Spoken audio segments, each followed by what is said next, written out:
attending right now. This is the inaugural webinar for what we're hoping to be our sort of flagship webinar where we do a little bit of legal education every single month called Startups in the Law.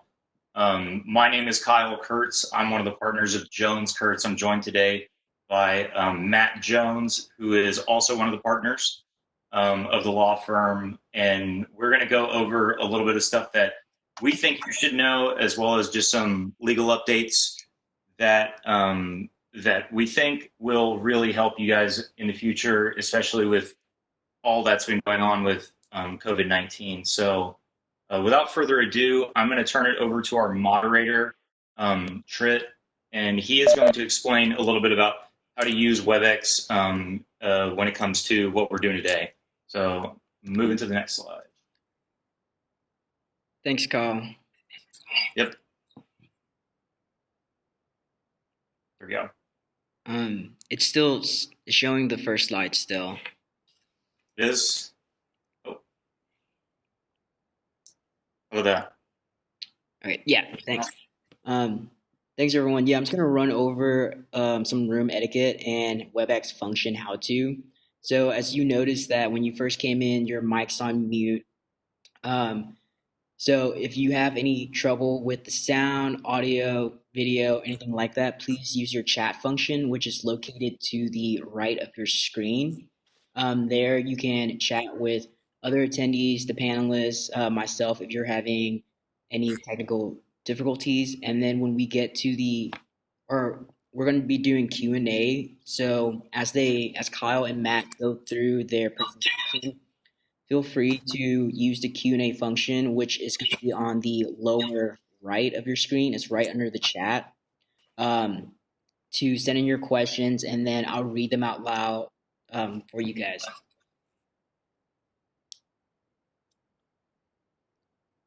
And yeah, I'm just going to, and then just a reminder that we are going to be recording this. So if you need to reference back or access to this video later in the future, definitely reach out to Kyle. Yep, definitely. Thank you, Trit. We're going to move forward with this. So this is just an introduction of who we are. Jones Kurtz, we are startup lawyers. We help, I think we usually call it 4 broad categories. It's entrepreneurs, startups, growing companies, and investors. And that covers a lot of in the startup community, but we do, quite a lot of business formation, quite a lot of venture capital deals, quite a lot of contract drafting and negotiation, and we're just transactional lawyers in the truest sense. It's 99.9% of what we do on a day-to-day basis. For me, I am in charge of the Texas office, and we are based in Dallas. My business partner, Matt Jones, is in charge of Oklahoma, and he does a fair bit of assisting me with running the operation in Texas as well. We really have a passion for this stuff. We both got into this because we love startups, we love small businesses, and we love helping people grow their businesses. And there's no really other way to put it. So moving on, just to cover some of the topics briefly. So we're going to address first some post-COVID legal updates. I think a lot of people have been pretty in the weeds on EIDL, on PPP, on different aspects and different guidance, but I just want to run through some of the most important stuff that's going on right now that we've been seeing as attorneys. And then we're going to get into some more general startup law stuff. So we're going to talk about business formation and structuring. We're going to talk about VC deals. We're going to talk about essential startup contracts and employment law for startups. And some of this stuff will be intermixed among these different categories. So we might talk about some employment law when it comes to contracts. We might talk about some of the VC deals when it comes to contracts and things like that when we're addressing different topics. So without further ado, we're going to go ahead and get started. So Oh yeah, why we do this? I mean, the real reason we do this has to do with, I mean, democratizing information.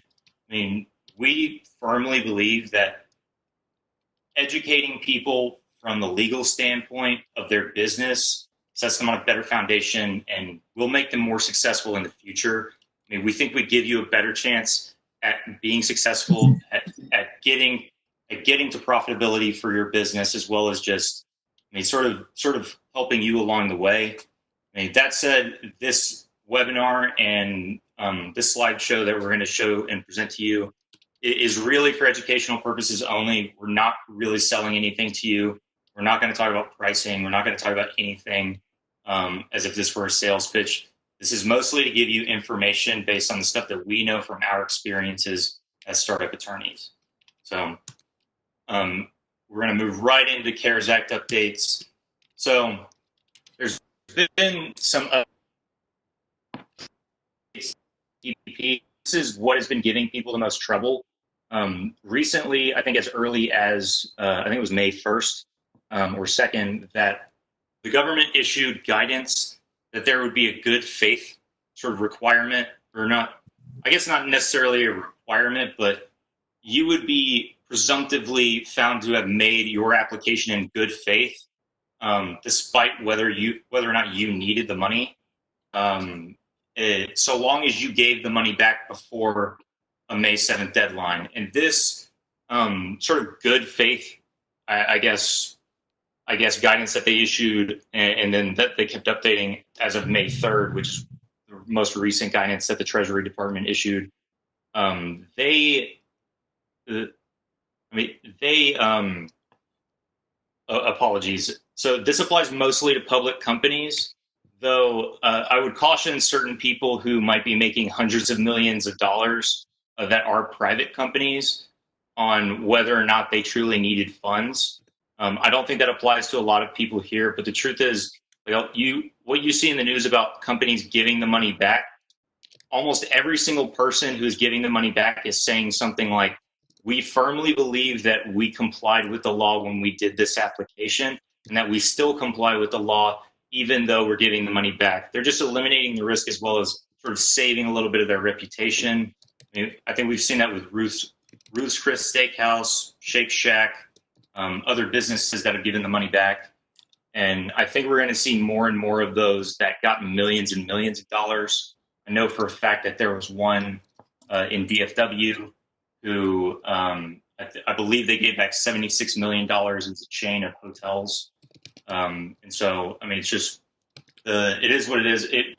I want to say, though, that based on my reading and interpretation of the rule, I don't really believe that this affects a lot of people who might have otherwise had access to capital, which is what is sort of read into this rule. The other thing I want to say is they've clarified the 8-week rule for PPP related to disbursement of funds, and I'm going to talk about that here in a minute. So, I mean, here's a direct quote from the FAQs page of the Treasury Department's guidance that was issued May 3rd. The amount of PPP loan forgiveness depends on the borrower's payroll costs over an 8-week period. When does that 8-week period begin? It begins on the day your lender made the first disbursement of the PPP loan. It's not the total. It doesn't have to be anywhere near the total. The 8-week period begins on the day you first received funds. You might have received a small advance or a small deposit from your lender, but the truth is your lender has, I believe, 10 days to give you those funds after they've made the first disbursement if they did not disperse all of the funds. And so, I mean, this has been an issue even for lawyers. I've seen lawyers who have gotten this stuff and they're asking this question, even though the government is pretty much publishing the answer on their website, they still don't know. I mean, regardless, though, I mean, this is something where you can't just hold on to the money if you're flush with cash. I mean, you do have to actually make a move with it and move it around. And I'm going to talk about one of the issues with unemployment benefits here in a minute when it comes to dispersing cash to your employees. So here's a tip. I mean, the idea is set a deadline prior to the expiration of the 8-week period to make sure that you're actually meeting those deadlines for spending funds. I mean, you don't want to get into a situation where you were a day late. A lot of the issues and a lot of the questions that, I mean, I was even talking about with those lawyers, they're worried about the timing. And I was like, you can make the timing irrelevant so long as you come in 24 or 48 hours before any sort of deadline might hit. And so if you just get in front of this a little bit, you'll be fine. And basically the guidance said that you should plan to spend 100% of the PPP funds in the 8-week period. I don't believe that was the interpretation when this originally came out. I'm not sure if there's a FIFO or a LIFO method to funds that have to come in and come out. And but I think one of the things I should clarify is you are not required to go insolvent in order to use your PPP funds that you got from the government. You're not required to let your bank accounts completely drain themselves.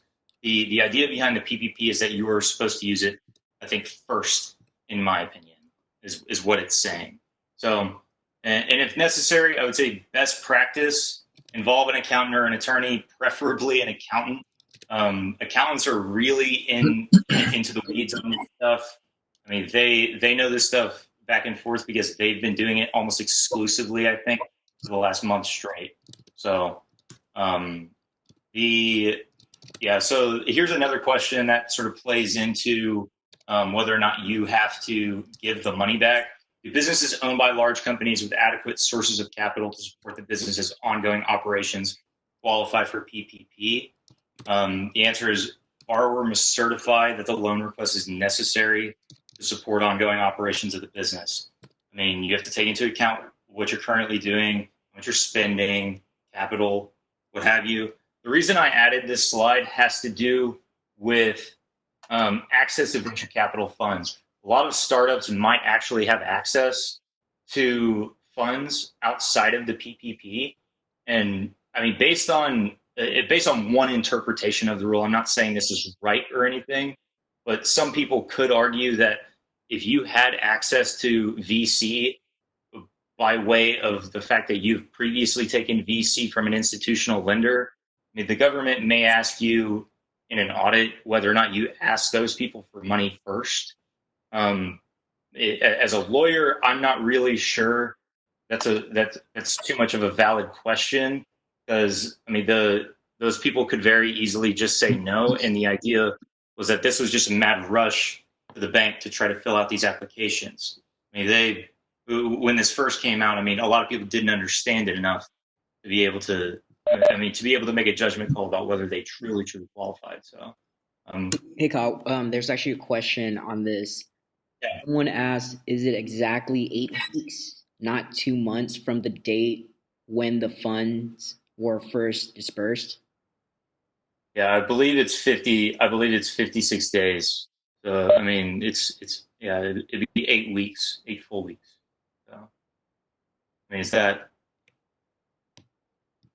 does that answer the question? I'm not Yeah. entirely sure. You answered it. Okay. So, and then here's another question that I wanted to put on here because I thought it was relevant. Does the rule to give back PPP apply to startups, especially those who take VC? For the most part, probably not. I mean, the rule suggests that you have to have alternative access to capital. If you can't get money, you can't get money. So, I mean, you went to go get a PPP loan. I think that's perfectly acceptable. And to be honest with you, that's not to say that maybe you could have gotten partial money, but the truth is you need a total amount of money, right? It's not just, an institutional investor is going to give me $10,000 when I really need 100. That's not going to work, obviously. So, going back though to this slide about the 8-week period, I promised that I would talk about the interplay between disbursement of PPP funds and whether or not your employees are earning unemployment benefits. So this is a common question that's been coming up, and one that we have actually had to answer for some of our clients. And here is what my answer is, at least in the state of Texas. I'm not sure if this applies anywhere else. So if you have business operations anywhere else and you're paying into, I guess, the unemployment, like insurance system in whatever state, you would have to check the local law. But at least in the state of Texas, if you have an employee who is earning unemployment benefits and you ask them to come back using these PPP funds to pay them their salary for that 8 week period, and they say no, that is refusing employment. And actually, if you were to report that, which in some cases you actually have an obligation to, uh, that person would lose their unemployment benefits.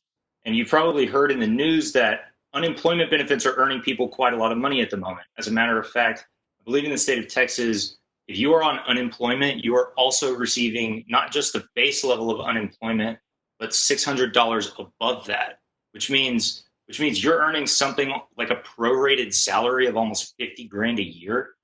Like it's actually really a really handsome payment.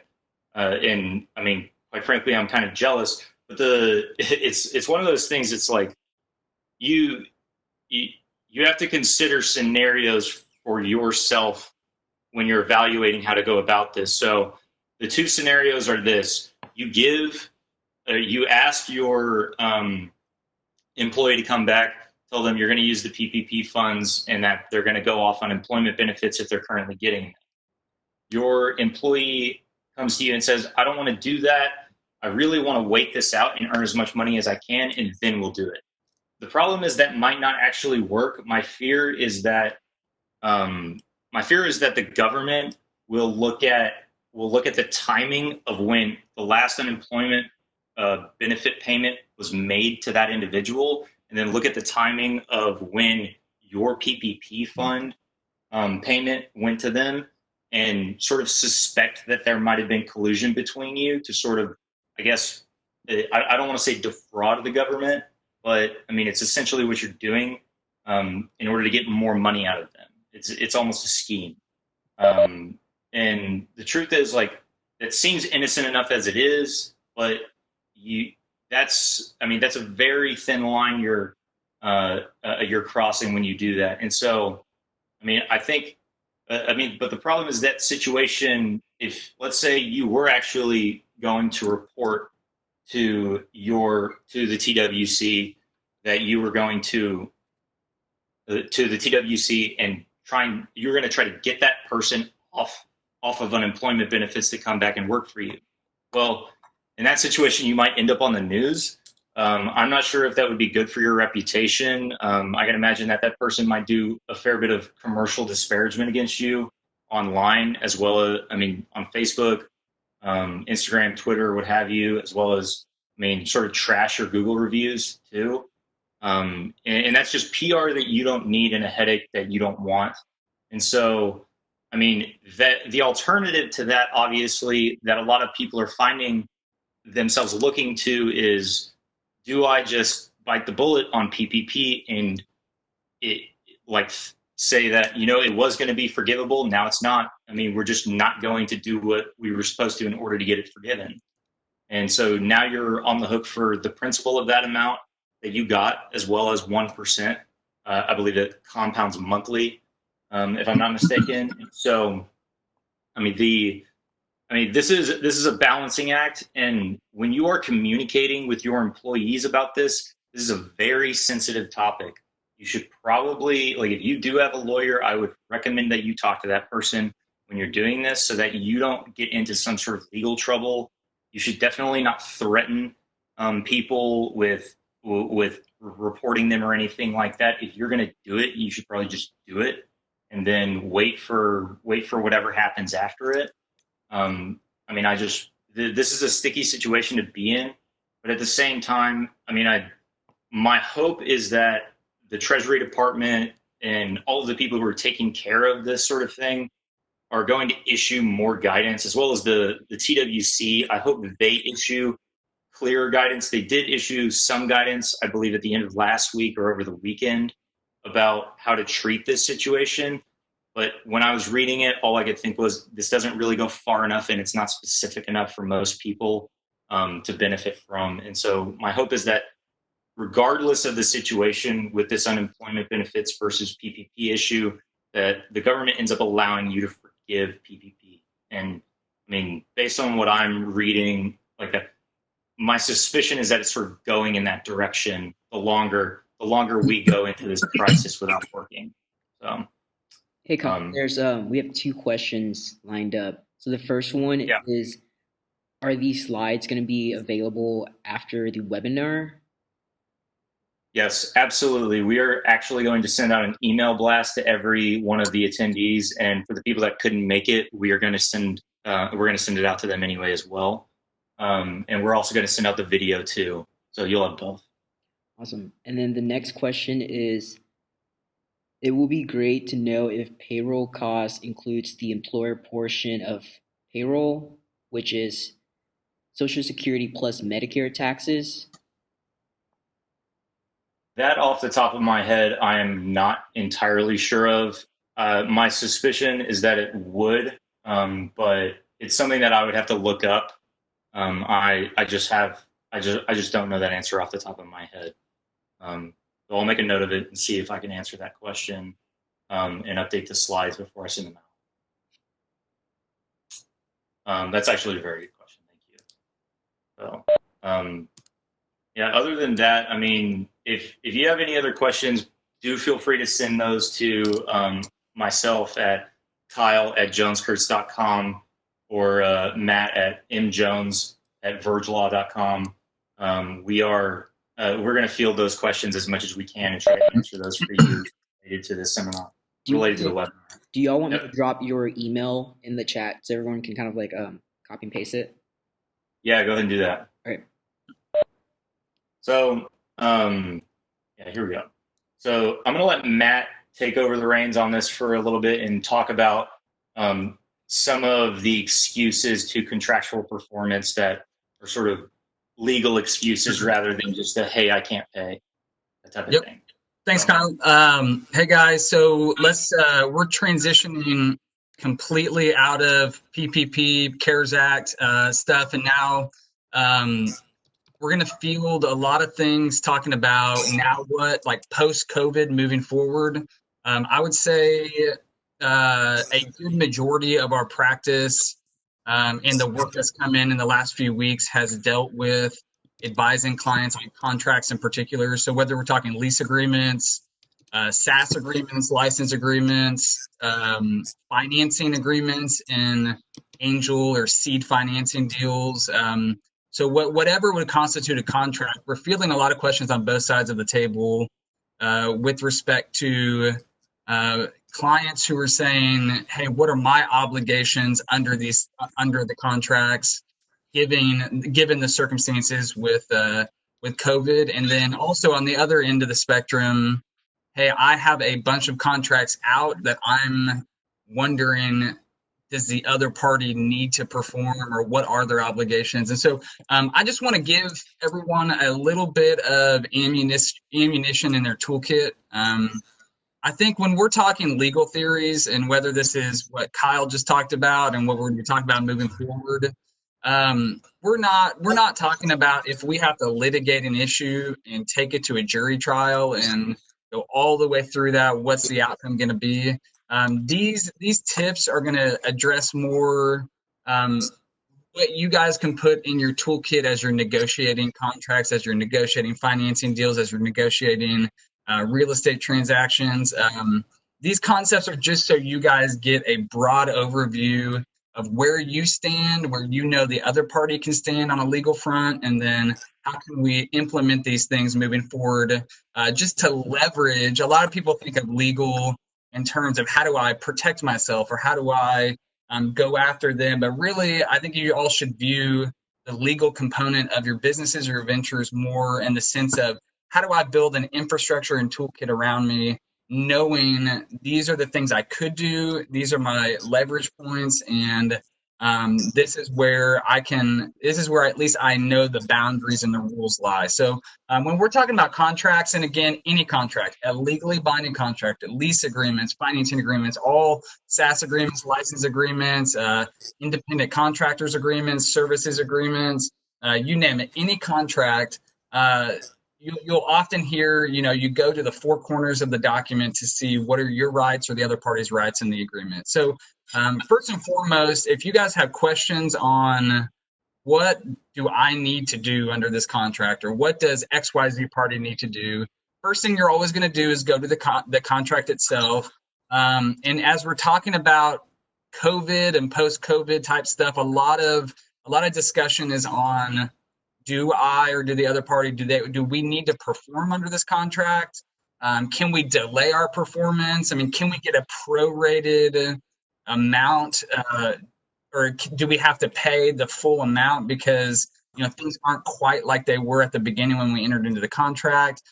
Can I delay everything? I mean, so we're getting those types of questions, and I think your first line of defense is go to the contract, four corners, and under that fourth bullet point, just see if there's a force majeure provision in the contract. So that's an act of God provision. That's a provision that speaks to expressly whether or not something, if an act of God or an event outside of the party's control occurs, then what happens there? Do the parties get to renegotiate the contract? Is there a waiting period before then the obligations ramp back up? Is there a mechanism to give a certain notice that a force majeure event has occurred? So in our case, the force majeure event would be a pandemic where the government's literally shutting down businesses, making it nearly impossible or impractical to operate. And so you would first go to see, does the contract even mention that? A lot of contracts don't. A lot of contracts do. A lot of software development contracts do. Just because if you're getting if the developers developing out some code and a delay happens, a lot of developers will negotiate in these force majeure contracts just to give them a little wiggle room. So just go to the contract first. I would say that's an obvious. I mean, most people know. Okay, let's just see what the contract says. So I'm not really saying anything new there. Maybe you guys know what force majeure means. Maybe you don't. Essentially, it doesn't have to be labeled force majeure, but any language that speaks to an event outside of your control, see if the contract says anything like that. I think more importantly, though, or at least more relevant, and maybe people that aren't trained, as an attorney, realize that built into contracts are implied reasonableness covenants, and so it does not matter what the four corners of the document says. If a court were to rule that a document is unfair, unreasonable, if it's just not equitable, and so built into every single contract, literally every contract, any legally binding agreement, are these implied covenants that you guys can take and at least leverage yourself a little bit, or know that you guys have these arguments on both sides of the table, or perhaps the other party might have these arguments as well if you're trying to enforce a contract. And I just want to talk about three of them today: impossibility, frustration of purpose, and impracticability. So if an event happens that literally makes performance impossible to be executed, then you'll have a legal excuse under the contract potentially to get out of the whole contract, or at least modify the contract. So an example of that would be, if you had decreased revenues or cash flow due to the pandemic, that probably wouldn't excuse contractual performance. But if you're in a business where transportation's key and roads have been closed to where literally it is impossible for you to deliver your goods on the roads, that would be impossibility. You would be able to say, hey, I know we entered into this agreement where I would deliver XYZ goods by XYZ date. The roads are closed. Like we literally cannot perform under the agreement. So the other party can't enforce that agreement against you if the events render it impossible. But the cousin to that is impracticability, where this is where there's a little bit of gray area. So a lot of times contracts, actually I would say most of the time, contracts kind of fall in that gray area where, I technically could perform, but it's like the situations given rise due to the pandemic and COVID and everything, just kind of makes it cumbersome or impractical for me to perform. And so you might be able to argue a theory of impracticability, where performance is impracticable, not impossible, but impracticable for me to do. An example of that would be, let's see, if let's just say you're in, let's just say you have real estate that you're leasing out a space, and you live 45 minutes away, and your employees do, and there's a bunch of people that come into your building, and you're just not if the government's saying you probably shouldn't go to the office. I mean, you technically can, but you shouldn't. I, there could be a theory there where, hey, we can't get our full resources available to the location that we operate at. It's impractical for us to do it. It's not impossible. I mean, we technically could, but it's impracticable. So let's figure out, in a situation where something's impracticable, usually you'll argue, let's renegotiate the terms based on the realities today. We're not gonna throw the contract in the trash, but let's at least take into account the realities of the climate today, renegotiate these things to where now we're not going to be in breach because we're taking into account these impracticabilities that have arisen. So the little bit of difference between impossibility and practicability is usually, if it's something's impracticable, you're probably not going to get excused from full performance, but you probably could modify the agreement, or at least ratify things to make it a little bit more accommodating to your situation. And then finally, the final doctrine, and these all overlap a little bit, so it's a little bit difficult to distinguish, but courts have read in a frustration of purpose doctrine, where if the parties on February 21st of 2020 entered into an agreement for the purpose of XYZ, and then now COVID happens, and the very purpose for which they entered in the contract is now rendered void, or the circumstances make it to where just really the purpose isn't there anymore because of the situation. You could argue that the intent of the parties initially entering into the agreement has now been frustrated to where performance, the contract really doesn't make sense anymore based on the situation. And so those are the four main legal theories, three of them being read impliedly into contracts. I would say the takeaway there is know that you have those in your toolkit, but also know that other parties have those in their toolkit. So I'm seeing this a lot on the real estate side right now, especially in commercial leases. A lot of tenants are saying, you know what, we're not getting people in our doors. We're not making money. Is my lease still enforceable? So we're getting questions like that. A lot on the tech side of things, where these big software development teams can't do their jobs as well as they used to. They can still technically do it, but there's a delay in deliverables. And then, as you can imagine, any delay in a contract will then affect the supply chain down the chain. And so there's just this ripple effect. And so I would just say use these and know that these are at your disposal. And I think that would be just helpful for the toolkit going forward. Yeah. So Kyle, can we go to the next slide I've got some practical tips related to what we just talked about. Hey, Matt, before you get into that, we actually have a question. So the question is in regard to EIDL. This person has received the advance. The actual loan is expected to come in a couple weeks. So the question is, do they not have to pay back the advance, but they do have to pay the loan back, correct? The advance, the first 10,000 up to the first 10,000 is forgivable regardless of whether your loan gets approved or not. And the way they've been doing this is you get $1,000 per claimed employee up to $10,000. And you do have to abide by the rules when you're applying those funds and using them. I mean, but I would say it's when it comes to the rest of it, I mean, anything else above that $10,000 is not going to be forgivable if they approve it and send it to you. Okay. And that's the answer. And for the rest of that, it's going to be The interest is per monthly, correct? I believe so. I mean, I would have to check the compounding rates.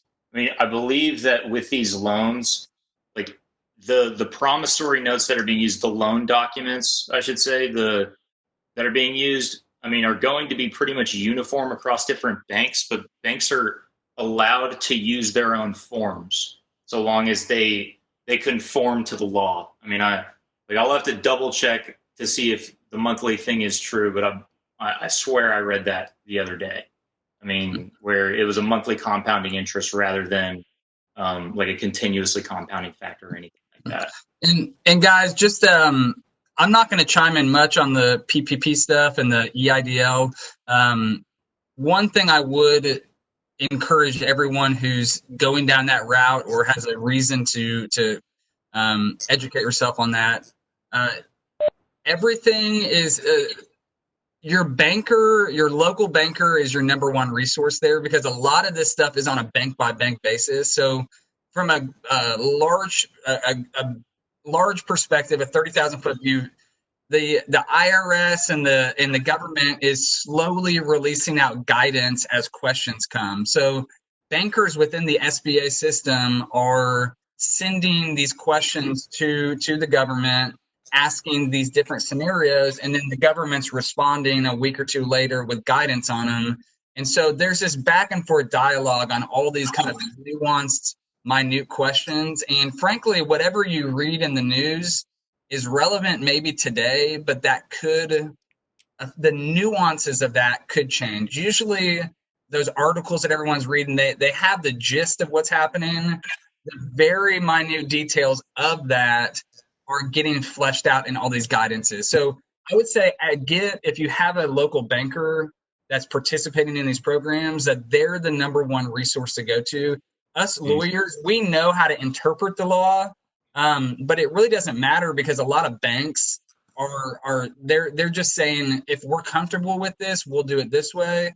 If we're not, we'll do it this way. So really, it's up to the banks at this point, and nothing. It's the law could say one thing, and it doesn't really matter if the banks are doing another thing from a practical perspective.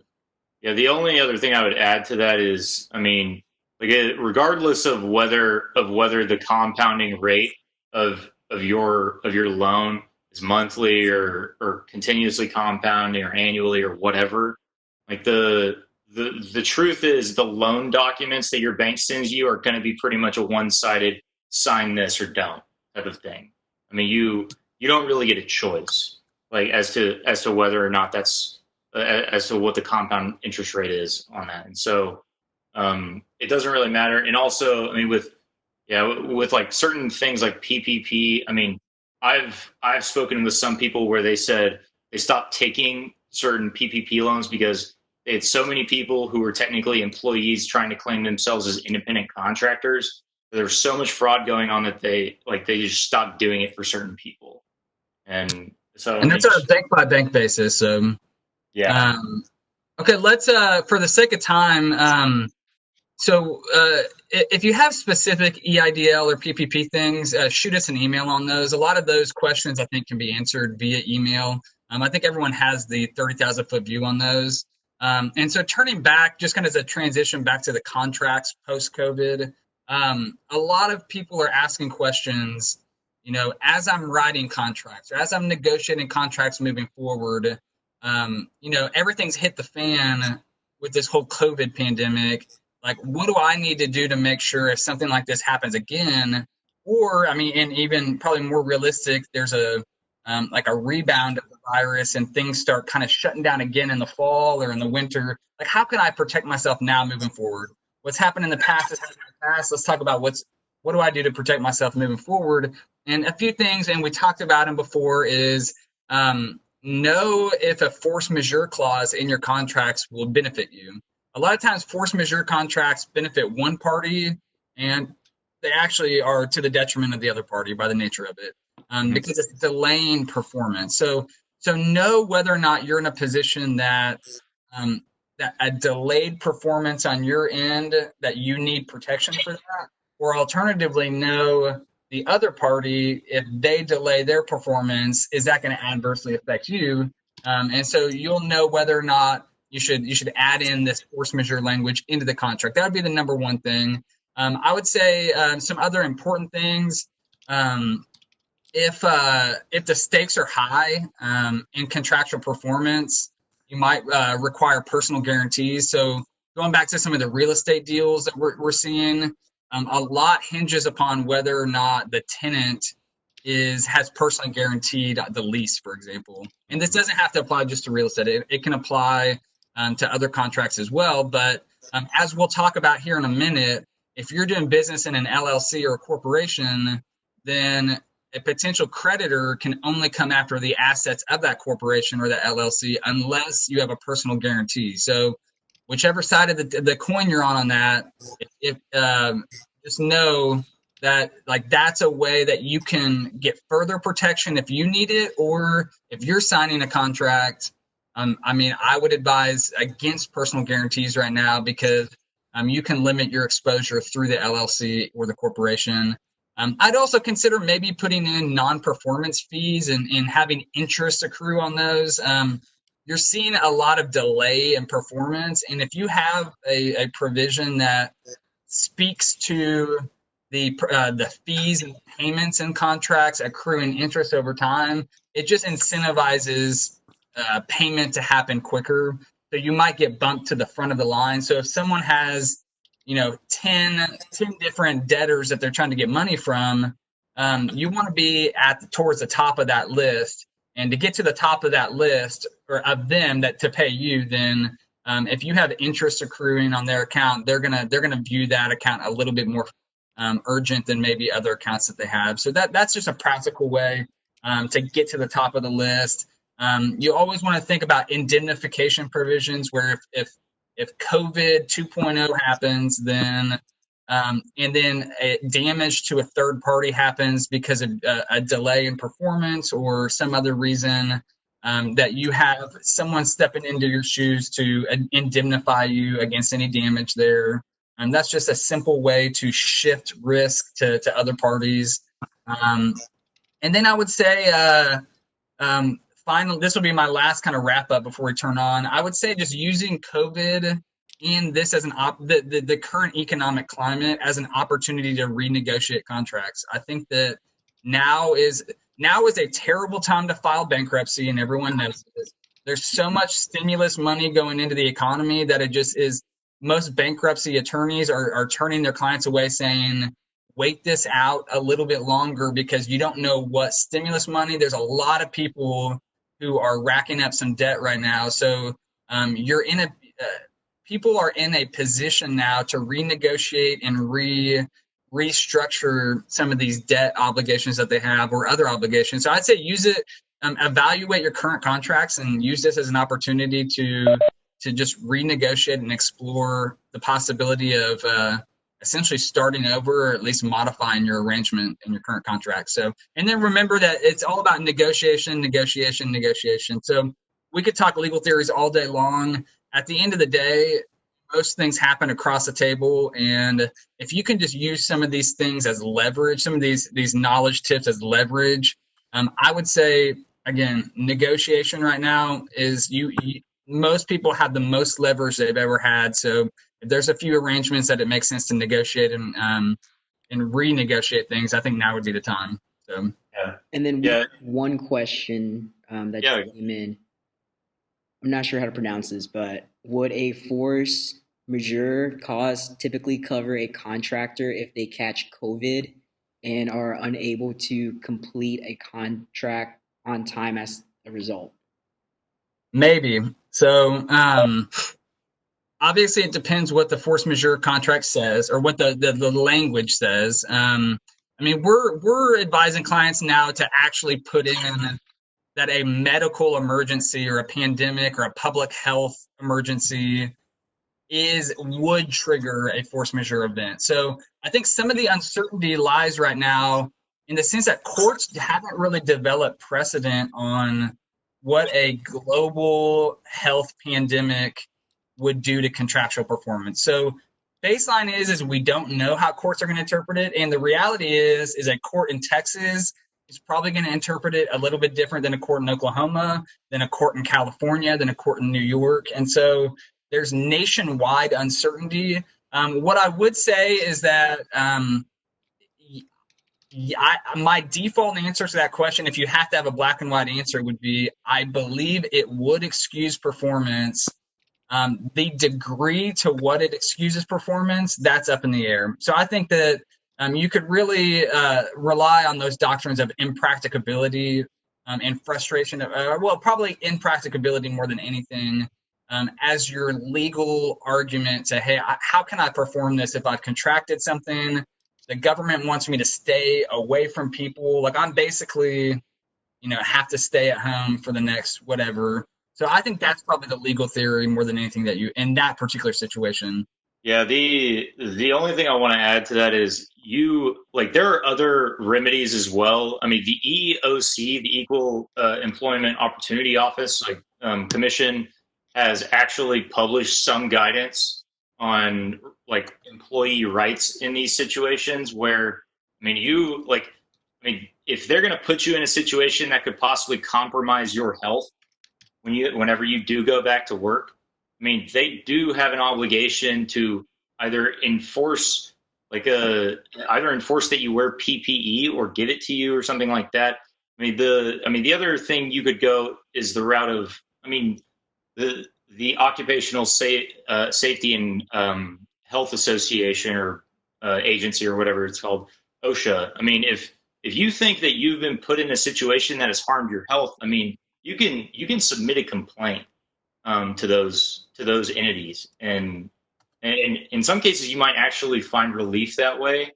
And I would say don't limit your options. If you think you are being forced to go back to work in a situation that is going to put you at risk, then by all means, go and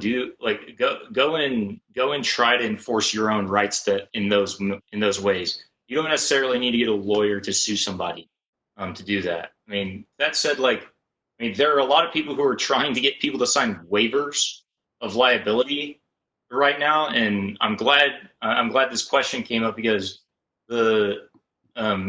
as far as a waiver of liability goes for your employees if they're coming to work, I don't think that would be very enforceable just from a public policy standpoint. I think a lot of people are trying to avoid that. The risk is just so high, and the mortality rate is so high of those who contract it, especially as you get older and older, that you can't really enforce a contract that kills somebody, right?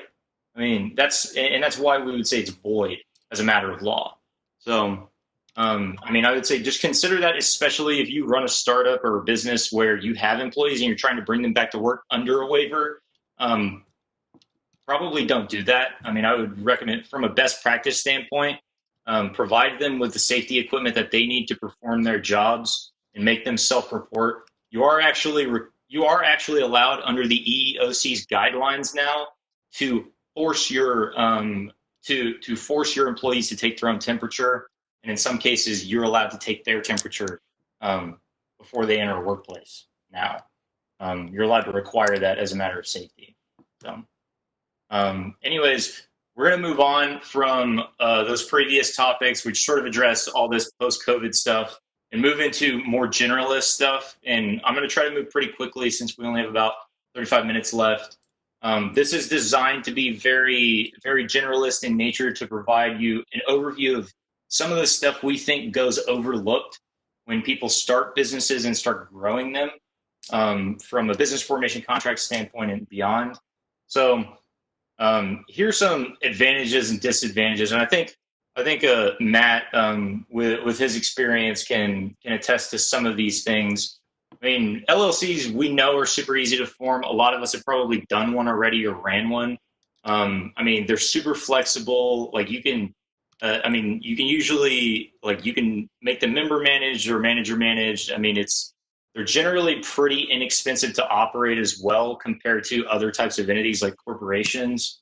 The only downsides I see to that is, in many cases, the way people conduct business when they run an LLC. They'll call themselves an owner when really their official title is manager. And the implication of you calling yourself an owner is actually you've potentially made yourself personally liable for the stuff you're doing. Like whenever you're entering into contracts and things like that, which is what you're trying to avoid by using titles that are official and that are given to you as a matter of the company's organizational documents. I mean, and other things like, I mean, LLCs are taxed differently than corporations. I mean, if you're less, in my experience, I see a lot of entrepreneurs and people who run these businesses, like LLCs, they're a little less conscientious than the people who run corporations, because corporations have to be run a little more tightly. And usually, if you're reporting to other people, such as a board of directors that is not directly in control of the company as officers, you might run into some issues if you're not managing it properly, where you're violating your fiduciary duties. And we'll talk more about that. So, Kyle, let me just add real quick. So the main reason why you want to operate your business as a registered entity, so either an LLC or a corporation, and a lot of you have heard of S corporations. That's a tax designation. So you can be an LLC taxed as an S corporation or a C corporation taxed as an S corporation.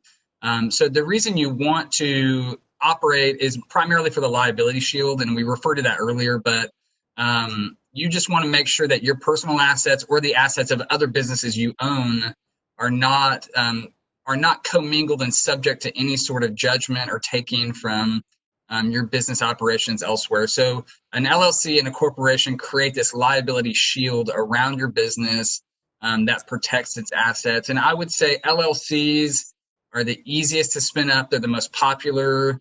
Most people start almost exclusively with LLCs because again, they're just the ease of spinning those up it's really easy to just get that filed, get cranking away. And from a tax perspective, you can always convert over to a corporation easier and with less tax implications than if you started as a corporation and then decided you wanted to convert into an LLC. So for those reasons, an LLC that's typically your go-to as your number one entity, and then if it makes sense later down the road, then you can convert into a corporation. But Kyle will talk about that here. We'll address all of that. I mean, here in a little bit as well. I mean, generally speaking, though, I mean, when we're talking LLCs, we're not talking outside investment or venture capital or anything like that, or to too large of an extent, right? I mean, in some cases, it makes sense for you to take investment into your LLC. It actually makes more sense for you to run it as an LLC than a corporation. That's a fact-specific question for each company to address when they get there. I mean, the truth is, though, I mean, you can also use LLCs for a number of different purposes, and we find that some people, they just use them to hold different assets and do different business activities. For instance, I mean, if you look at larger companies, for instance, I think I saw Subway the other day has an LLC that is specifically set up just for running their commercials. Like and for no other purpose other than that. And I mean, that just goes to show you that, I mean, the number of entities that you could potentially have could well go into the tens or hundreds if you grew large enough. Would that be a good thing to do? I'm not entirely sure. It might become really cumbersome to run a company that way. And so when it does become really cumbersome to run a company that way, typically that's when people tend to either consolidate assets under one entity and then convert into a corporation, or what they do is they just assign property out of those LLCs, terminate the existence of the companies and dissolve them, and then they just start a corporation that holds all that property again. So, and then, Hey, Kyle, I mean, you can probably talk a little more about this too. Yeah, we have a question about this. In Texas, which entity type recommended for VC-backed companies are those in the tech startup scene space? It's going to be Delaware C corps. Actually, I mean, most of your tech investors are going to want you to be a Delaware corporation. It's the most commonly used type of corporation in the United States and in the world, really, as well as it's the format that investors are most familiar with, and also it comes with a lot of protection. Usually your investors are going to get some preferential rights, potentially even board rights. They're going to be able to sort of govern a little bit from a distance. In some cases, they might be more involved. They might have a board seat and have superior voting rights to other people who are on the board, and things like that. I mean, and actually, I mean, Delaware, for the most part, is considered to be on the cutting edge of business law as well, and it's the law that the rest of the country tends to mirror. They have a special court, the Chancery Court, that's set up just to hold cases that are business law cases under the business code and common law in the state of Delaware and for Delaware corporations. And so we just received a question, why Delaware? And I think you addressed some of the main ones, Kyle. I think I would add to that, the way high growth startups are structured, a lot of times you're going to be creating option pools, you're going to be granting stock options, restricted stock, you're going to have board of directors, you're going to have you're going to have cross-pollination issues between different ventures. Delaware law has carved out a body of law that speaks to all the unique issues that you would see in a high growth venture-backed company. So, for example, the state of Oklahoma follows Delaware. Our Supreme Court has said that we're just going to look over to Delaware and whatever they say we're doing, basically. However, there's not precedent in Oklahoma for how they're going to handle a dispute over the granting restricted stock to an employee who leaves and gets divorced, and now their ex-spouse is claiming an interest on that. Delaware courts have, settled that issue. So Delaware is just an easy jurisdiction to look into what they've decided, and it tends to be more business friendly. So from a business perspective, so the alternative, and I don't know if any of our participants here or attendees are California residents, but California has a reputation of being a very pro consumer and employee body of law. Not that it has to be mutually exclusive, but a lot of their regulations, a lot of businesses who are formed in California have to abide by extra sets of laws that people in Delaware, for example, don't have to comply with. So that's why you'll even see a lot of people in the Bay Area and Silicon Valley, right there in the heart of everything, are forming Delaware corporations, not California corporations, because they don't want to have to comply with all these little sub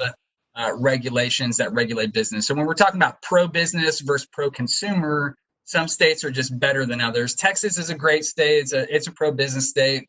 Oklahoma is. Delaware is just the gold standard, and things have been decided there. And it just carries a weight with it. It's almost a lot of startup accelerators require that their companies be Delaware. So it's just one of those, like, if it's going to be a barrier that you're not a Delaware C Corp, then you might as well just become one. So yeah, I mean, I would say you just spend the money to do that right now, and your life will be easier in the future. I mean, the only reason you might say form a Texas corporation would be you don't really have any operation in Delaware, right? Or you don't really have any national presence, but you do have a statewide or local presence in Texas, and the need for a corporation, in which case, I mean, it makes more sense for you to maybe just form a Texas corporation, because what many lawyers miss when they're forming Delaware corporations is they never register the entity in the state in which that company has its headquarters, which actually is really expensive. It costs like $750 just to file with the Secretary of State in the state of Texas to register a Delaware corporation that's already in existence. Which, sure. I mean, so we're getting a few more questions. For example, why not Nevada or Rhode Island or the Cayman Islands? I think that when you hear about all these other states where you need to form a Wyoming or a Nevada or an offshore LLC or corporation, most of the time that's to create anonymity.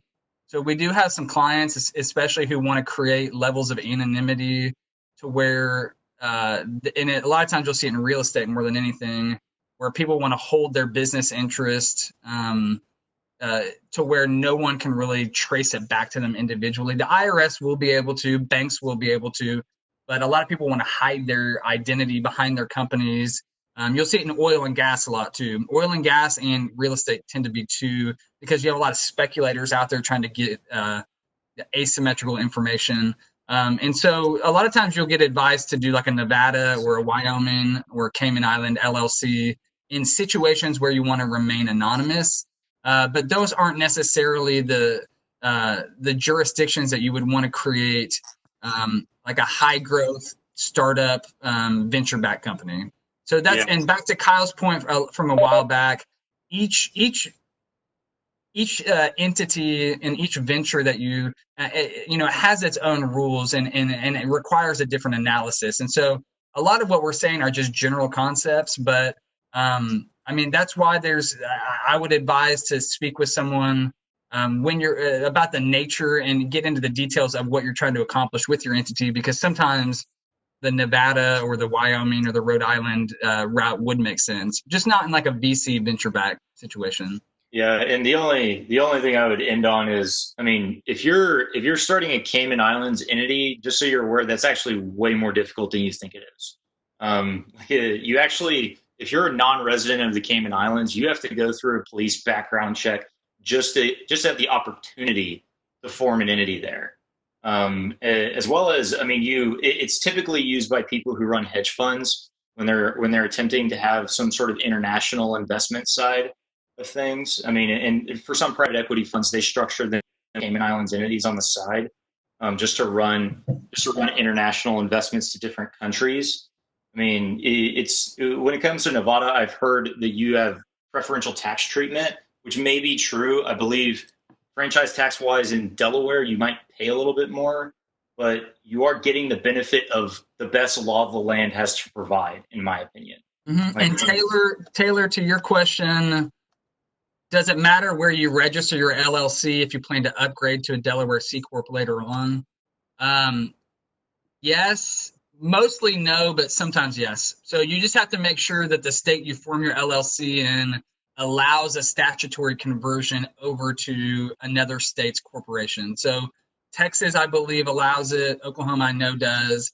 New York does not, I believe. So, or at least it's very cumbersome if you're in New York.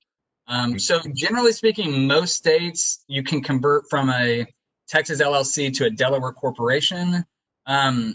If you're in one of those unique states, then you might just reference the statute, but most of the time it doesn't matter where you form the LLC. Just in a few instances, it might.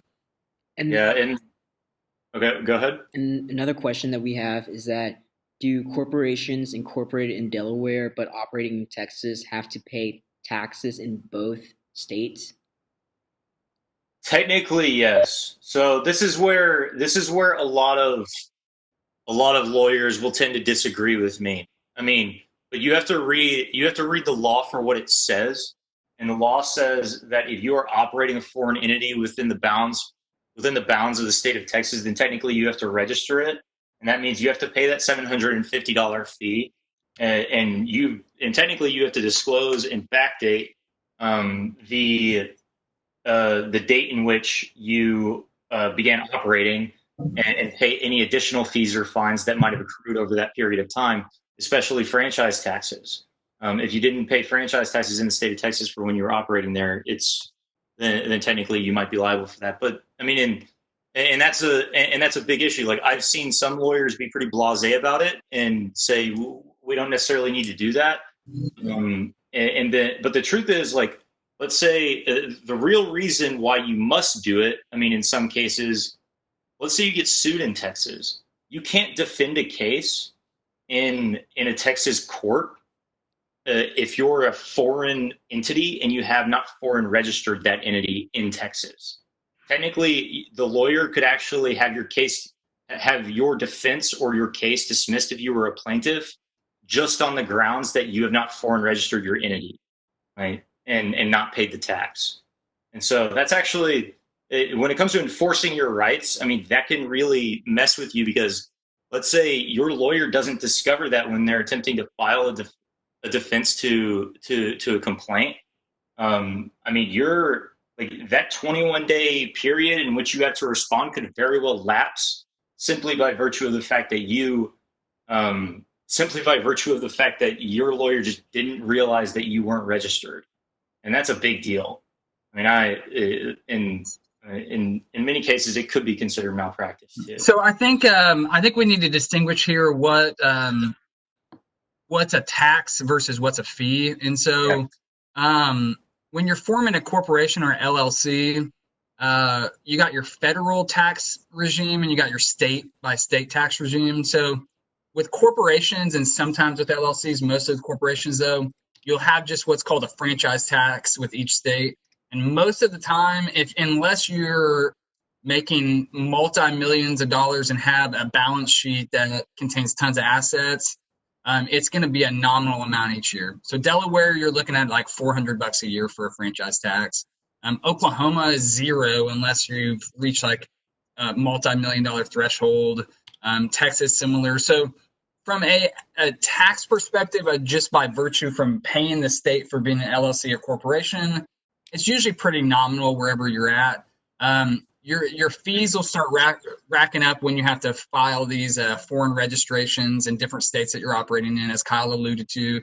But from most of your taxing is going to be on an income level from a federal tax perspective. So in that case, it doesn't matter where you are. That's a federal tax. But your state-specific tax will mostly be related to sales and use tax.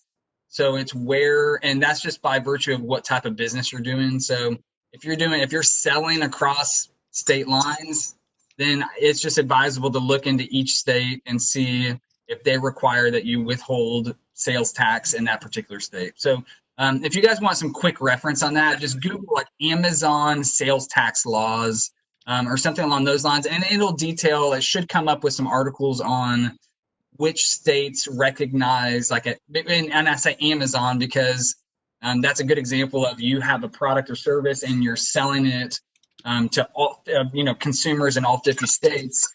So I mean, is it really practical to withhold tax in every one of those states? So I would go there first. But really, what you're asking is more about a franchise tax on a state level, and those aren't going to be. I would not make a decision on where you incorporate based on whether or not a franchise tax is more or less expensive. It may be a few $100 here and there, but we're not talking anywhere close to even breaking $1,000 difference in the states that we're talking about. So. Yeah, typically, I mean, in the state of Texas, I believe you have to be earning something like $10 million in profit before you start paying like a heightened rate of franchise tax. And so for the most part, that rate would still be negligible even if you did have to pay it. So, anyways, like the only other downside really to a corporation that I truly see is, I mean, if you're too early on and you're paying super high amounts in, I guess, federal taxes, which would be where this con is for double taxation as a C corp. I mean, you would have to pay taxes on both the profits of the company as well as any dividends made to your shareholders. So, I mean, or your shareholders would have to pay taxes on the dividends they receive from the company. And so, I mean, the income is what's referred to as double taxed, which does not really happen with an LLC because the LLCs benefit from what's known as pass-through taxation for the most part. Unless you choose to be taxed as a different type of, unless you choose to elect a different tax election. So, I mean, generally speaking, LLC org docs are really simple and straightforward. I mean, you're going to do a filing, which is up here for the certificate of formation, or in other states, it's called the articles of organization or articles of incorporation. Just the official state doc saying that you're existing. In some cases, you're going to choose whether or not you're going to have managers. I would say by default, like I see a lot more people who, like, even if the entity only has one member, they're still picking a manager managed entity, which in my opinion makes sense. I mean, if you want to designate a manager, that's fine. It could be the same person as the member, no big deal. But you get that flexibility of, if I wanted to change managers and have somebody else manage this entity for us or have control of it, then we could do that if we wanted to. And it would be pretty simple. The assumed name certificate there, I mean, you only really need to do an assumed name if you're operating by a completely different name than what the name of your entity is. So, and I believe in the state of Texas, you can only have one assumed name. In some states, you can have multiple, but it's mainly meant to so that like in the event you're entering into business under that name, operating under it, you're sort of just putting the world on notice that hey, I've registered the fact that I'm using a fictitious name that is materially different than the one that's on my company's name, and that's just to prevent fraud. We don't want people operating under a name that they don't have claim to, right? So and then you're going to get a company agreement, aka an operating agreement. I mean, it's the company agreements vary in length, but generally they say the same exact thing with respect to your rights, with respect to how you pay members, with respect to management rights and everything like that, and voting and whatnot. I mean, there's really not a whole lot of variation among those. The only thing that might vary when we're forming these entities is intellectual property assignment agreements and what are known as RUPAs, restricted unit purchase agreements. We execute restricted unit purchase agreements when we have a set of founders that want to protect themselves from anything that might potentially happen to the other founder or what that other founder might do. So it is actually fairly common when you're starting a business, as I'm sure many people who are listening to this can attest, that like once you get past the honeymoon phase with somebody who's supposed to be a potential founder of your business, that person just sits there and goes, I don't really like doing this, or I don't really like working in this way, and they just leave or disappear. I mean, some people they never perform. And so the RUPA will protect you because usually it comes with vesting terms. Usually it allows you to claw back or recapture equity that you might have given away to somebody who otherwise didn't do their job as agreed to. And so, I mean, you can tie these sorts of agreements, the purchase agreement that we're talking about right now, into like equity compensation and everything like that, as well as incentive awards, stock options, things like that. I mean, these can actually vary quite a bit. And then, I mean, last but not least, I mean, it's pretty much standard practice among lawyers in the state of Texas, I think, to do a unanimous written consent. Even if you're just forming the business outright, I honestly don't think it's really necessary, but it's one of those things where if everybody else is doing it, I guess we might as well too. The unanimous written consent and resolutions become more important when you are making material changes to the business itself, such as giving somebody else authority over bank accounts and things like that. That's a situation in which you would definitely need consent among the members of the managers to do so. I mean, other than that, I mean, corporate organizational documents are pretty much mirror image as well, with some slight variation. I would say the bylaws are considerably more restrictive. I mean, in some cases, you're determining whether there will be a board or not. Not every corporation has to have a board of directors. It feels kind of funny if you have a single member entity. If you have a single member corporation that is technically it has a board of directors of one. In some cases, you actually can't have a board of director with just one person. There has to be at least two or three. And that's just a matter of compliance with local law. It varies by state. And restricted stock purchase agreements when it comes to corporations, I would say, are almost more important. For the person who is asking about Delaware corporations, and even for Texas corporations and Oklahoma corporations, I'll admit, like, you should probably have something like this regardless of what your agreement with your founding with the founding directors are, because you want to make sure that if somebody leaves, if somebody walks away, if somebody does something and gets fired for cause, that you can recapture their equity and sort of save the company from that individual who might be a bad actor in those cases. And then, I mean, you always, like, with respect to IP assignment agreements, you want to assign intellectual property into the company. This is so important, and it's a step that is skipped by a lot of people. I mean, a lot of people, what we see is they purchase websites with their personal money. which is normal. It happens with virtually every new business that starts. I mean, they purchase logos and they purchase different things for their business that could be considered intellectual property. And quite frankly, I mean, at some point you do need to, by contract, assign that intellectual property, because if you want the business to have acquisition value, or if you eventually want to sell it, technically in the due diligence phase of somebody acquiring your business, they're going to ask you for something like that, where 100% of the business intellectual property is owned by the company, and you need to produce a document like that. So, and then the unanimous written consent is virtually the same as it is for an LLC. No big deal. Converting these things from an LLC into a corporation is pretty simple. It is way more difficult to do it the other way around. Hey Kyle, before you jump into that, there's a question. So can someone have one LLC cover two businesses? So the situation that they gave is that one is operating under the LLC name, the other as a DBA under a different marketing name. Both are different business models and products. So, I mean, are they both operating under the same name, where one has the actual name, the other is actually.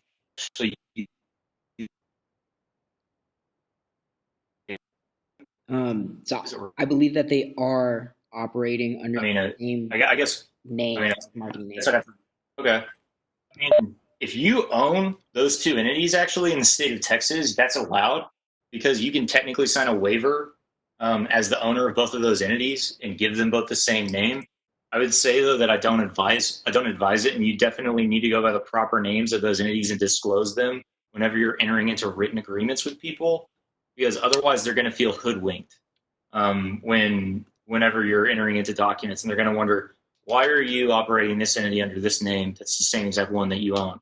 Because if I do a name search, I mean, I'm going to realize that there's one entity that is registered under that, and like I can turn up an assumed name search for the same thing and find a conflict. And I mean, it's allowed, but I would say I don't necessarily advise it. You tend to want to have these things have separate names, and if they do have related names, like in the state of Texas, the naming requirements, I mean, all it has to be is one space off, one letter off, and you're good. No big deal. But that's a thin. You might be splitting hairs with somebody you're getting into a contract situation with over the similarities of the name. So, from a best practice standpoint. So to clarify, they just replied saying that each is under different names. The LLC would be for liability protection. I mean, I'm honestly not too sure. I would say go ahead and email me that question, and I'll try to answer. That. I don't know if this answers your question. I'm just going to say this really quick, and maybe it does, maybe it doesn't. DBAs do not protect you. So if you're operating two different, a DBA is not a legal entity. It provides no liability shield. So if you're operating different product lines or different businesses altogether, one of them's an LLC, and now you're just funneling another through a DBA. From a liability and legal perspective, we would always advise to form separate LLCs for each situation, and not rely on the DBA as any sort of, because the DBA is not. It's just putting the public on notice that you're using a certain name to brand yourself to the public. But other than that, it's not. There's no legal protections given other than the fact that you're claiming a particular name. So, not even sure if that was a question, but that's just wanted to clarify that.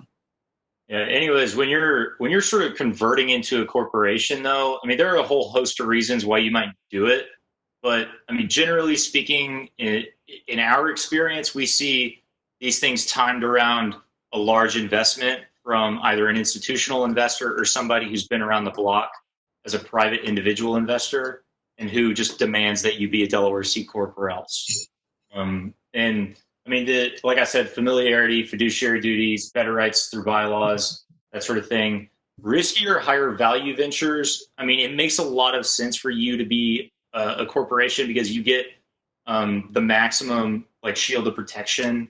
I mean, you become an officer of the company, and so long as you're not doing any sort of bad acts or committing willful misconduct or gross negligence, in many cases, I mean, you should be personally shielded. I mean, that said, when it comes to this stuff, I mean, obviously, bad facts make bad law. I mean, the stuff we're talking about is, I mean, if you're doing everything right, yeah, you're good. Probably. I mean, we would have to see on the facts. But if you're doing stuff that's definitely wrong, stuff that is a violation of your duties set forth in the bylaws, I mean, don't rely on the fact that you might be protected because a lot of people think that, and then they end up in court becoming personally liable for their actions because they were just committing outright fraud or deceiving people on a regular basis.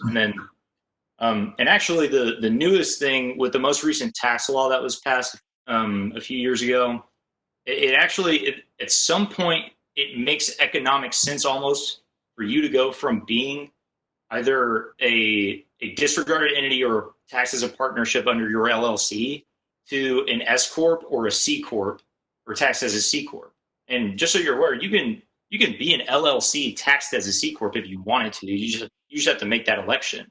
But the tax the reason I say this is because the tax rate is so low down at 21% that you technically, at some point, I think it makes economic sense for you to actually become taxed as a C Corp because you might get taxed at a lower rate if you make that election. That said, I mean, it comes with a little more compliance with the IRS. And so you have to balance the gain there with the extra expense of paying your accountant to make sure you're filing quarterly, to make sure that you're keeping up to date with your taxes that must go to the IRS in the interim.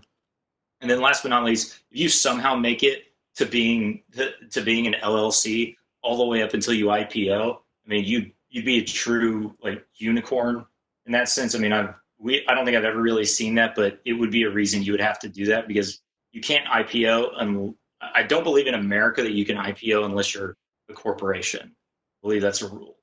So um, so I have a bunch of questions here that I sort of asked in a first person context. Like, should I have subsidiary LLCs? You know, in some cases it makes sense. I mean, and I would say like if you have stuff, if you have product liability issues and you have like streams of income that you really need to protect, or you have property that you need to hold a certain way, especially things like real estate or goods, it might make sense for you to have an LLC that is a subsidiary that is wholly owned by your corporation to create that extra buffer. And also, I mean, joint ventures. A lot of people actually do enter into joint ventures when they start forming corporations. And joint ventures is not exactly what you think it is. It is a very legal thing, and it's not to be thrown around very lightly. It takes very serious contracts that have to be drafted well for joint venture to actually go well. A lot of times we see joint ventures end up in court because somebody wasn't paying their share or somebody wasn't doing their job as a result of it. But a joint venture is almost like a founding partnership between two corporations or two LLCs. And then separate departments, I've seen this where I used to work at DirecTV in California, well before I became a lawyer, and each of their departments in California out in El Segundo had their own LLCs, mainly because the contracts were so high value and worth hundreds of thousands of dollars, if not millions, that they just had to protect those assets on their own. As a matter of fact, I got paid through an LLC, surprisingly enough. I thought I would get paid by a corporation, but I never did. Anyways, growing your business through contracts, this is super important. We're getting near the end of our time here. We're going to run a little bit over because I do want to address some of this stuff, but I'll do so as quickly as I possibly can. Feel free to jump in and ask questions if you're still here. No worries if you're not. We will send this stuff out. If you're leaving us right now, thank you for coming. I really appreciate it. But we're going to keep going on. So I'm thinking about starting a business and have an idea, but I don't yet need to start it until I'm sure. maybe use a founder's agreement for this. In some cases, though, if you're having a lawyer draft it, I have to say, why are you wasting the money on it? Just start a business. It's easy enough to shut one down anyway. You might as well just pay the money to have it formed, because you're sort of double spending in that case. And I mean, Matt, you've probably experienced this in some cases where you're like, it doesn't make sense for you to do that, right? So I think with founders agreements, a lot of questions I get, I think we should divide it into, I'm starting a business. It's a single member LLC. I'm the only owner. If you're the only owner, technically you don't need an operating agreement or a founders agreement or a company agreement. Best practices would be to have one. But that's a question. I'd say get rolling. You're going to want to get an operating agreement eventually, but don't let that hold you up. When you're a multi-member LLC, when you have partners, a founder agreement, it's necessary. It's crucial. Buy-sell language is your primary, what you're primarily focused on. Death, disability, divorce, default.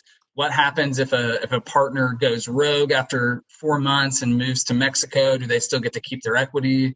I mean, all these things should be, you're really addressing, you're documenting the relationship amongst the individuals and accounting for certain situations to protect the business first and then the other shareholders or founders second. So crucial with multi-members, it's a no-brainer, and the earlier the better. If you're a single member LLC, not crucial, you get it from day one, but you will want to put it on your radar and get one eventually.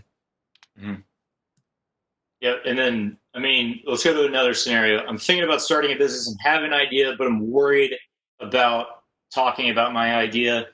I mean, the advice there is maybe use a non-disclosure agreement. I mean, in general, for me, if you're already a client of our law firm, I'll prepare an NDA for you that's really simple and give it to you just as a courtesy. The only thing I caution people about when they do this is, first of all, you need to stop worrying so much about talking about your idea, because in order to get it moving, you have to talk about it.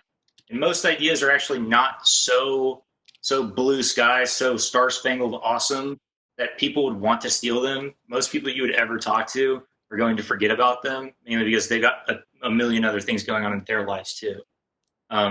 Certain people you might talk to have responsibilities to you for confidentiality. So like having a lawyer sign a confidentiality agreement is like, it's kind of superfluous. It's unnecessary because we already have a duty to keep secrets for you. So I would say the main concern with NDAs and confidentiality agreements is not someone disclosing your confidential information at a cocktail party. I mean, if that happens, it happens. You're not even going to find out about it. The main thing you want in an NDA is non-circumvent language. And so if I'm engaging someone who could theoretically develop my product or service that I want to put out into the marketplace, and they take what I've built up to this point, and then they go and develop that internally on their own time and with their own team, that would be circumventing me. And you see it a lot in real estate as well. If I have this awesome deal that I'm like, I don't want anyone to know about it, but I got to approach this person, but this person could take advantage of this deal as easily as I could. You're going to want non-circumvention agreements in place just to make sure that they know, hey, like whatever I'm about to discuss is off limits for you personally, unless I consent to it. Yeah, and I mean, the last thing I would say is, I mean, with non-disclosure agreements and non-circumventional language, and I mean, the sister to this being a non-compete agreement and a non-solicitation agreement.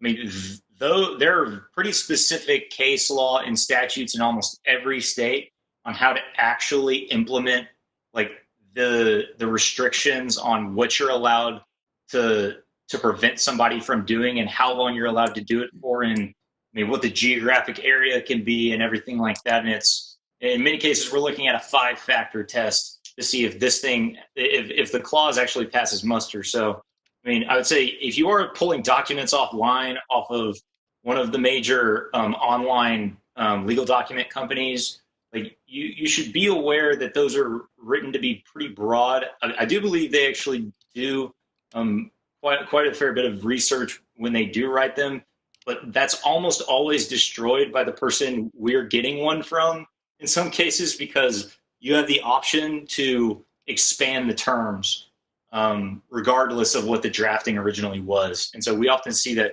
like, most of the time clients of ours have written their own unenforceable NDA or unenforceable non-compete agreement just because out of ignorance. Another situation, I want to protect my company from lawsuits and avoid putting the company's problems on public display. Arbitration agreements are a good way to do this. In Texas, for the most part, you can make them mandatory, and that is pretty much enforceable almost always, so long as they're written tightly enough and written according to the law. You'll see a lot of pushback in places like California. They're pretty much trying to make it illegal to enter into mandatory arbitration agreements because for so long they were used. I mean, this all came about when I believe, like, the news about Harvey Weinstein started breaking more and more every day, and people realized that, I mean, people were forced into compromising situations and then forced into really hostile, really one-sided litigation in arbitration rooms. And I mean, just so you're aware, arbitrators have the same authority pretty much as a judge does, and in many cases, the judgment might not be appealable. This can also be really expensive, depending on which one you choose, like which arbitration association you choose. You do have to pick that regionally, make sure that it applies to you, or you have to go and fly to the region or use teleconference to do it. And in some cases, arbitration associations will require membership in order to use them for your contracts. So, I mean, there's a lot of moving elements with that, but we do have some people who want them because they've been around the block with lawsuits and hated it, and so they want to keep everything out of court. Matt, do you have anything else to add about arbitration agreements? Nope. So this one is a really important one. I think a lot of companies ought to take notice of this. You need to if at some point you're bringing on an officer level position or somebody who's going to have fiduciary duty of your corporation, you probably want to get an executive employment agreement that is coupled with some sort of employee incentive compensation plan. And the reason for this is you want to make sure that you have an agreement that says this person has to work for me for so many years to get X amount of the company from us. I mean, their shares are going to come from an employee pool. Their shares are going to come with these rights. And I mean, I think typically we see, I mean, the minimum would be 2 years that these people need to work for your company in order for these deals to make sense. I mean, maybe you have somebody do a 1-year deal or an 18-month deal because they're just not sure about it and they want the flexibility to move around. And 18 months in the business world really isn't a whole lot of time. So, I mean, it makes sense. But, I mean, I think the longest I've ever really seen is 4 years. I mean, the other stuff that's important with this is on the spectrum of things, the higher up you go in the hierarchy of a company, the more enforceable a non-compete agreement and a non-solicitation agreement become. So, I mean, you're getting the benefit of access to extremely confidential information, trade secrets, business plans, the whole works of how this company is run. I mean, like, typically we say 2 years, maybe a year and a half for a non-compete agreement, 3 years at the most if you're at mid-level or somewhere between mid and high level, like a VP. But if you're a CFO, I mean, you could probably get a 5-year non-compete on some people. I would not agree to one as a lawyer for a CFO, but I mean, if the money is there, you might agree to it. So, other than that, I mean, like, when it comes to real estate, the most important things here are commercial lease agreements and commercial purchase agreements. Do not do these yourself is the only thing I would say. You do not understand this law, and it is filled with landmines. And every single time you don't do this, you're going to get your leg blown off. I mean, it's like if you have a lawyer do this, I mean, the risk is still high that you might not get a great agreement. But the truth is, like, at least a lawyer is trained to look in certain places and make sure that certain terms are there. I would just say it is very difficult for the typical layperson to negotiate these agreements because they're so dense and filled with and filled with terms and calculations that are very complicated. And we see some clients get pretty thrown around with these things.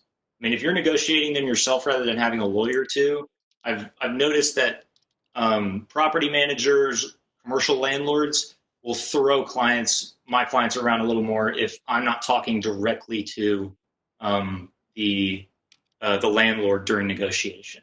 So just a best practice, get an attorney involved. I think it's a smart idea.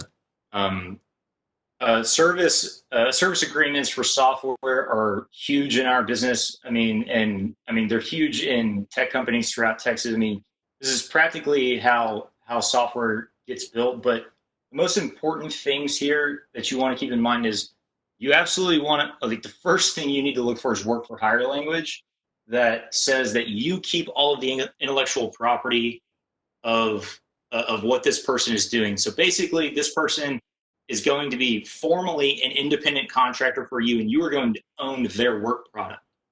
And you need that in writing for sure. This is not a paper.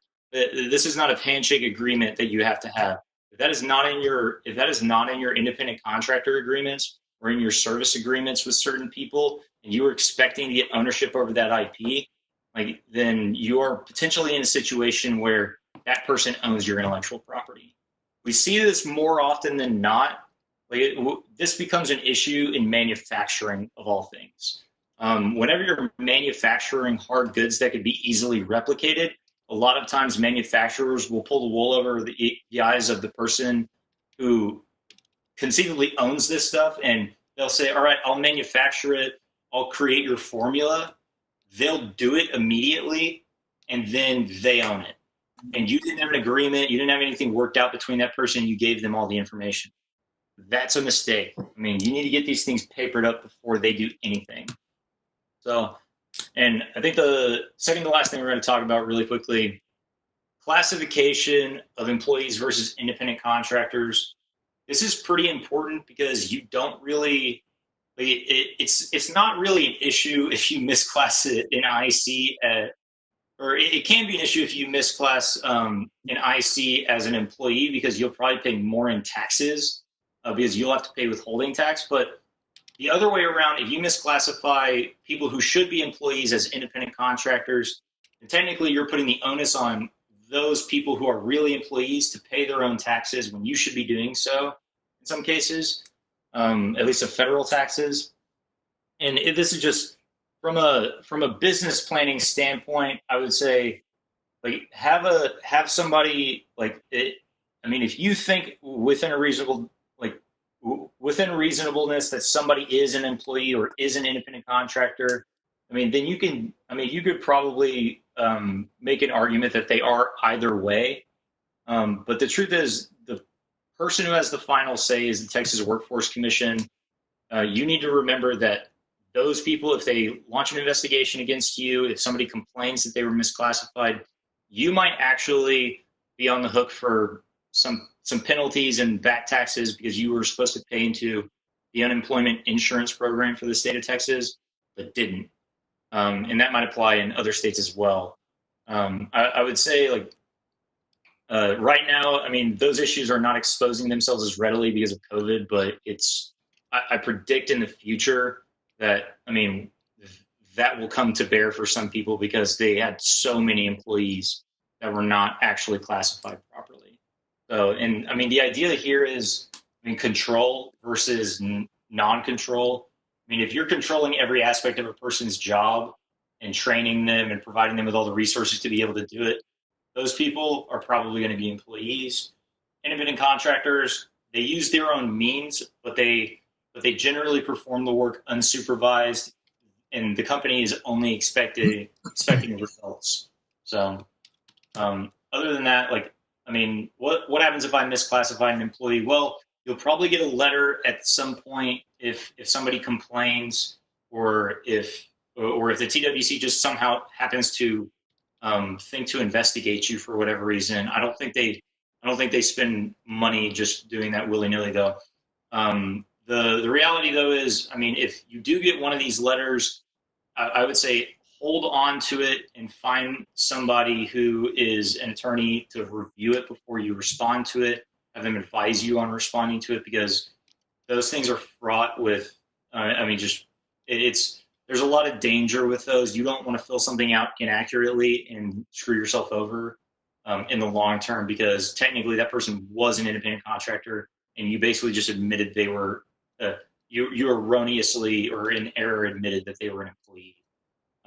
So best practice, just have an attorney look over. Can't stress that enough. Um, can I have my employees agree to mandatory arbitration? Probably yes. I would say almost in Texas at least, it's almost a definitely. But the major disadvantage is it's just really expensive again, and it's pretty one-sided. Though if you're the employer, it can be pretty favorable to you, so long as you're the one picking the arbitrator. You sort of want to have last vote on who gets to be the person deciding that, because you want them to go your way. And then last but not least, I just got 3 slides on this. A lot of people ask about venture deals, venture capital deals, and this is sort of the book that is the guidebook for people that we refer them to when they are just like first starting to learn about it. So this book, it walks you through different types of deals, different stages, negotiation situations, as well as the tricky calculations that go into issuing additional stock, dilution, things, investing of shares. The calculations are actually not as simple and straightforward as you would think. A lot of people think it's pretty simple arithmetic, but there's some pretty. I think the algebra itself is simple enough, but the concept is just confusing to people, and so they have trouble. Figuring it out the first time around. So, generally speaking, I think, Matt, you want to talk about the different types of deals, just generally, really quick. Yeah. So we're either surprisingly or not surprisingly, whichever side of the alley you stand on, but we're seeing private investment still happening, and actually it's accelerating, at least from what we're seeing. So we've been seeing a lot of safes and convertible notes go through. I think a lot of angel investors and institutional seed funds are wanting to get into some private transactions, especially on the angel high net worth side of things. A lot of stalling and putting money in the public markets for obvious reasons, and the asymmetry of information that these angels, have with the founders and with companies that they can actually keep a finger on. I think they view that as not necessarily a safer investment, but something that makes sense to put their money during these precarious times. So I'm seeing a lot of safes, convertible notes, a few just equity rounds. And so, yeah, things have not slowed down. I think in terms of, at least in Texas and in the South and Midwest, we're typically seeing anything under 2 million is probably going to be a convertible note round initially. And we're talking high growth startups, investable high growth startups, not like real estate or oil and gas or anything like that. So in high growth startups, mostly convertible notes early on, preferred stock and Series A rounds. I think one of the things that we're starting to see a lot is founders trying to manage their cap tables with convertible note holders and trying to bring on equity financing. So I think that some intelligent planning could probably be done on the front end for a lot of founders who know they're going to have to raise capital. If you start taking 5,000 from this person, 15 here, 100,000 here, things can get pretty complex pretty quickly. And the hope would be that you don't you don't put a barrier or roadblock in the way of raising some substantial funds down the road if your arrangements early on, are red flags, or at least you don't know how those will convert over into your larger financing round. So those are just a few thoughts, but I think now is a great time to build relationships and cast the net on some of these private investment transactions. I think it's counterintuitive to a lot of people, but I think the market's responding to private placements more than they even had pre-COVID, at least initially right before COVID. Yeah, and it also, I mean, it's sort of just the people who are out there trying to raise money at the moment. I mean, are sort of putting themselves. I mean, I guess not above other people, but out in front of them because they're. I mean, they're just working when everybody has kind of a lot of time. I mean, if you don't have a lot of money and you're not raising capital or attempting to, I mean, you might look to these private transactions, and I mean, if you can't get a loan like a PPP or an EIDL for whatever reason, then maybe it makes more sense for you to just go get a private loan from somebody who might otherwise be able to give you, like who in good times would give you a convertible note, because that gives them a little more safety. I mean, in some cases you can make it secured, so they might be able to go for that, and so you can get financing whenever. I just want to say, like, even in the middle of a crisis, we're seeing it happen. I mean, other than that, I mean, some standard terms. I mean, this is all pretty straightforward stuff. I mean, the only thing I would say about classes of equity is some people are creating classes, Class A shares and Class B shares. And when I see this, I sometimes think it's like technically they're doing the Mark Zuckerberg method of creating equity classes, but I think it's actually, if you want to compare it to something that's actually more recent, compare it to what the co-founder of WeWork did. I mean, it appears that he did something very similar to Mark Zuckerberg that was very savvy, allow it, and he got paid through it. And so, I mean, you can reconfigure this a little further down the line, but if you have somebody who can help you create two classes of shares at once, and you have a good enough value proposition for a business to be able to ask people to pay for different class of shares with different rights, and even limit those people's rights, like in the face of them giving you a ton of money, I mean, you're well on your way to becoming at least wealthy in some cases. I mean, but anyways, I mean, restrictions on transfer are pretty standard. Discount interest rates are going to come with certain transactions. Voting rights are pretty much always discussed, and I think a lot of people do want them whenever they have it. I mean, and you can limit somebody's voting rights in different ways. I mean, that's really on a deal by deal basis. And I would say the rest of this stuff, dividends, redemption, anti-dilution, right of first refusals, co-sale rights, the higher the higher value the transaction goes, the more you're going to talk about these things, more time you're going to spend finagling the deal and figuring out who wants what and who gets what. That said, I mean, just remember that, I mean, some of your investors, if you have agreements that are drafted with what are known as most favored nation clauses, and you give somebody better preemptive rights or better voting rights than somebody else, or better, or like a more preferable right for dilution or something like that, like you might end up triggering other certain contract obligations. So you need to make sure that, I mean, you've got your contract straight before you start negotiating and agreeing to terms. So, I mean, other than that, I mean, I just want to say thank you, everyone, very much. We really appreciate your time today.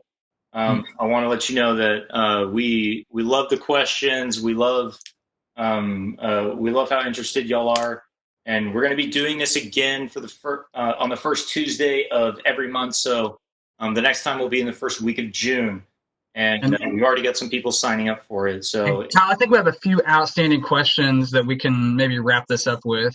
Okay.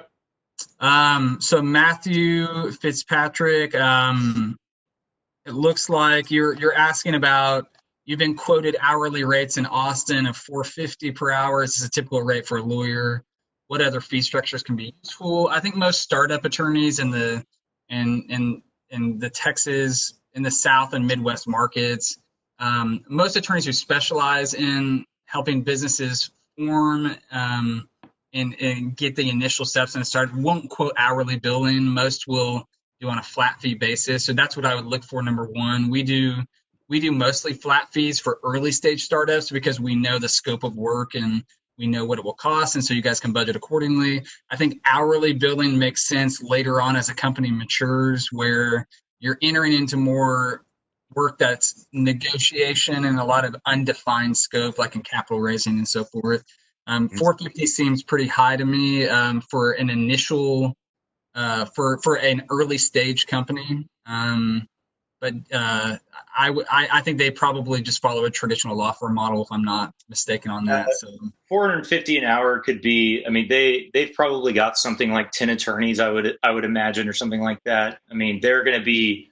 I mean, not a. I mean, a small boutique. I would say. I mean, they've got attorneys. They're doing a kind of a lot of business, but I mean, the rate will be different based on the experience of the person doing your work. So they might bounce your work to a first year associate, which that person will be charging maybe 275 an hour, maybe at max. I mean, if in some cases, I mean, you have to remember that the hourly rate you're paying is actually more of a calculation of overhead that they have to cover. They have to pay salaries and pay other business expenses, and so their effective rate might actually be something like 300 an hour or 250 an hour after they've covered expenses. But I mean, obviously, I can't talk about that unless I know those people and how they run their business. yep. Andrew talks about an IPO. What's the earliest a company can do an IPO? I mean, legally, I mean, we can get an IPO cranking early on. I think it's more of a question of practically speaking and whether or not it's worth the expense and whether it would make sense in certain situations. So Andrew, if that's something that is if there's some relevant things there that you need some guidance on, then just shoot us an email and we can chat through. I think that's a very nuanced and specific question, and probably would be better handled either over a conversation or via email. Yeah, I think the only thing I could say generally in one sentence is with biotech companies that are developing new pharmaceuticals, they tend to IPO extremely early when they have almost zero revenue coming in. Like they tend to go like their value as a public company tends to just be an acquisition value by larger multinational conglomerates like Johnson and Johnson, things like that. I mean, they're IPOing with the intent that they'll get acquired by a GlaxoSmithKline or something like that. Other businesses, though, you might have trouble getting an underwriter, and that's the real rub. I mean, you need to have an investment bank who will do it for you, and a lot of investment banks won't do it if they don't think they're gonna make enough money off you. So And then the last question that we have before we wrap up is that someone asked, do startup attorneys in Texas take equity in startup companies for deferred legal fees? Mm-hmm. Yep. yes, So you. so yes and no. So we do. A few others do. We're really selective in making sure that it makes sense. A lot of times what it will look like is initial legal work on the front end for equity that phases out over time as the company starts generating revenue and maybe raises additional capital. So it has to make sense. There's some ethical issues involved too that you have to navigate. So it's a very nuanced answer, but the answer, broadly speaking, is some progressive thinking attorneys do take equity. Traditional law firms probably won't. Just because it's a long time horizon on getting paid usually in that situation. And Yeah, you want to, and I think that the most compelling way to do it, if you're thinking that route, is, and that we see a lot and that we do, is act as kind of your outside general counsel for equity and no fee at first, and kind of shepherd the legal, and then transition into a paid structure eventually out of that. So yeah, and the only thing I would add is it's not so much you offering the equity and the lawyer taking it. You have to think about when that person is going to exit your business, because that could strain your relationship with whoever your lawyer is if that relationship lasts years, which is how long they would have to hold the investment in order to make money off of it, typically.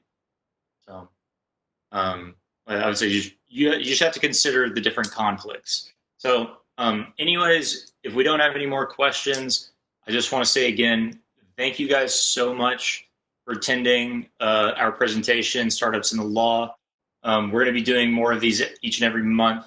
I think next time we're going to try to shave it down by about 30 minutes to bring the time down, maybe bring it down to an hour or something like that to make it a little more bearable for everybody. But other than that, if anybody has any questions, do feel free to email me at kyle@joneskurtz.com or email Matt at mjones@virgilaw.com. And we'd love to talk with you and see how we can help you answer any questions you might have, whether it's from our presentation or something more specific. Other than that, I would say take care, guys, and stay healthy and stay safe. All right, guys. Bye-bye.